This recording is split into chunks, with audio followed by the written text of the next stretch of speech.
भंडारा जिल्ह्यातील खुटसावरी, टेकेपार, माटगी, राजेगाव तसेच हारगाव जिल्हा परिषद क्षेत्रातील विविध गावांतील असंख्य शेतकरी बांधवांनी भंडारा जिल्हाधिकारी कार्यालय येथे उपस्थित राहून शेतीसाठी होणाऱ्या वीजपुरवठ्याच्या अडचणी व सिंचनाच्या समस्येबाबत निवेदन सादर केले।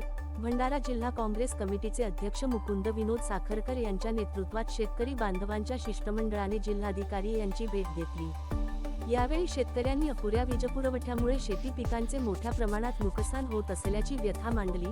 शेती वाचविण्यासाठी अखंडित व नियमित वीजपुरवठा मिळणे अत्यंत आवश्यक असल्याचे सांगण्यात आले। जिल्हाधिकारी यांनी शेतकऱ्यांच्या समस्या गंभीरतेने ऐकून घेतल्या व या विषयावर तातडीने मार्ग काढण्याचे आश्वासन दिले। अखंडित वीजपुरवठा उपलब्ध व्हावा यासाठी आवश्यक त्या सर्व प्रशासकीय उपाययोजना करण्यात येतील। तसेच सदर क्षेत्रामध्ये लिफ्ट इरिगेशन योजना आणता येत असल्यास त्यासाठीही सकारात्मक पद्धतीने पुढील कार्यवाही केली जाईल, असे आश्वासन जिल्हाधिकाऱ्यांनी दिले।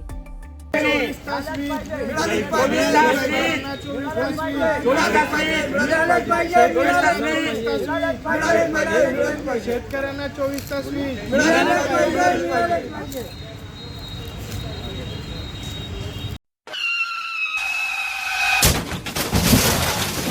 आता गाडीवर मोबाईल नंबर नाही तर इमर्जन्सी QR कोड लावा, जे तुम्हाला अडचणीच्या वेळी मदत करेल।